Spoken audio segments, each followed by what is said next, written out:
Good morning, everybody. As you saw, we've just had the opportunity to learn more about the very important work that's being done here at the Cope Center and about the magnitude of the challenge posed by unexploded ordnance. For many people, war is something that you read about in books. You learn the names of battles, the dates of conflicts, and you look at maps and images that depict events from long ago. For the United States, one of the wars from our history is the conflict called the Vietnam War. It's a long and complicated conflict that took the lives of many brave young Americans. But we also know that despite its American name, what we call it, this war was not contained to Vietnam. It included many years of fighting and bombing in Cambodia and here in Laos. But for all those years in the 1960s and 70s, America's intervention here in Laos was a secret to the American people, who were separated by vast distances and a Pacific Ocean, and there was no internet, and information didn't flow as easily. For the people of Laos, obviously, this war was no secret. Over the course of roughly a decade, the United States dropped more bombs on Laos than Germany and Japan during World War II. Some 270 million cluster bomblets were dropped on this country. You can see some of these displays showing everything that landed on relatively simple homes like this and farms and rural areas. By some estimates, more bombs per capita were dropped on Laos than any other country in the world. For the people of Laos, war was also something that was not contained to a battlefield. In addition to soldiers and supply lines, bombs that fell from the sky killed and injured many civilians, leaving painful absences for so many families. For the people of Laos, the war did not end when the bombs stopped falling. 80 million cluster munitions did not explode. They were spread across farmlands, jungles, villages, rivers. So for the last 4 decades, Laotians have continued to live under the shadow of war. Some 20,000 people have been killed or wounded by this unexploded ordnance, or UXO. For the people of Laos, then, these are not just statistics. These bomblets have taken the lives of farmers working in the fields, traders gathering scrap metal, children playing outside who thought these small metal balls could be turned into a toy. And for the people of Laos, this is also about the ability to make a good living. In communities that rely so much on agriculture, you can't reach your potential on land that is littered with UXOs. As one farmer said, we need our land to be cleared of bombs. If it weren't for the bombs, I would multiply my production. And we also know that the people of Laos are resilient. And we see that determination in members of the clearance teams that we met, men and women who have worked for years.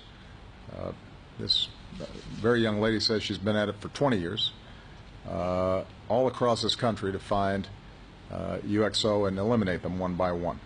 And I'm glad that we could be joined by them today. We see the determination in the survivors of UXOs.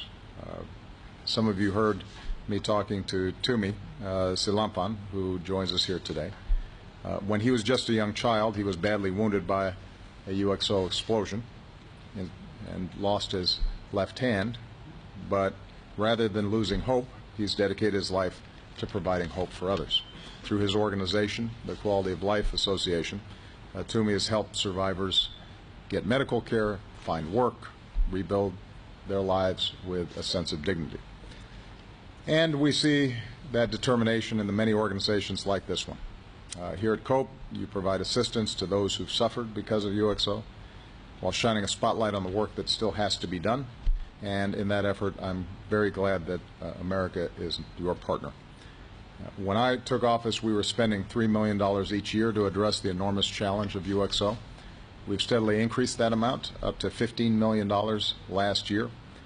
This funding, together with the work of the Lao government, UXO Lao, other international donors and several non-governmental organizations, has allowed us to fund clearance efforts while also developing plans for a nationwide survey that can help locate UXO and focus clearance efforts on areas that have the most potential for economic development.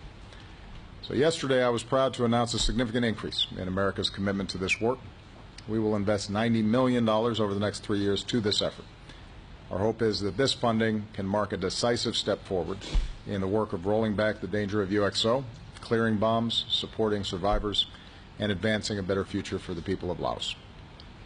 As President of the United States, I believe that we have a profound moral and humanitarian obligation to support this work. We're a nation that was founded on the belief in the dignity of every human being. Sometimes we've struggled to stay true to that belief, but that is precisely why we always have to work to address those difficult moments in history and to forge friendships with people who we once called enemies. That belief in the value of every human being is what motivates the teams of Americans who've traveled to remote parts of this land to find the remains of hundreds of Americans who've been missing, so that their families can receive some measure of comfort. That belief has to lead us to value the life of every young Lao boy and girl who deserve to be freed from the fear of the shadow of a war that happened long ago. Doing this work also builds trust. History does not have to drive us apart. It can sometimes pull us together.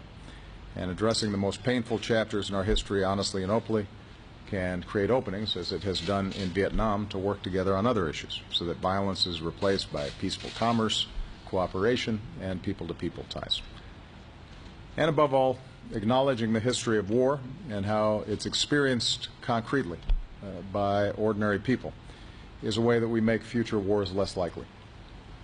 We have to force ourselves to remember that war is not just about words written in books or the names of famous men and battles. Wars about the countless millions who suffer in the shadows of war, the innocents who die, and the bombs that remain unexploded in fields decades after. Here in Laos, here at COPE, we see the victims of bombs that were dropped because of decisions made half a century ago, and we are reminded that wars always carry tremendous costs, many of them unintended. People have suffered. And we've also seen, though, how people can be resourceful and resilient. It helps us recognize our common humanity, and we can remember that most people want to live lives of peace and security. We embrace the hope that out of this history we can make decisions that lead to a better future for the people of Laos, for the United States, for the world. Thank you very much, everyone. Thank you.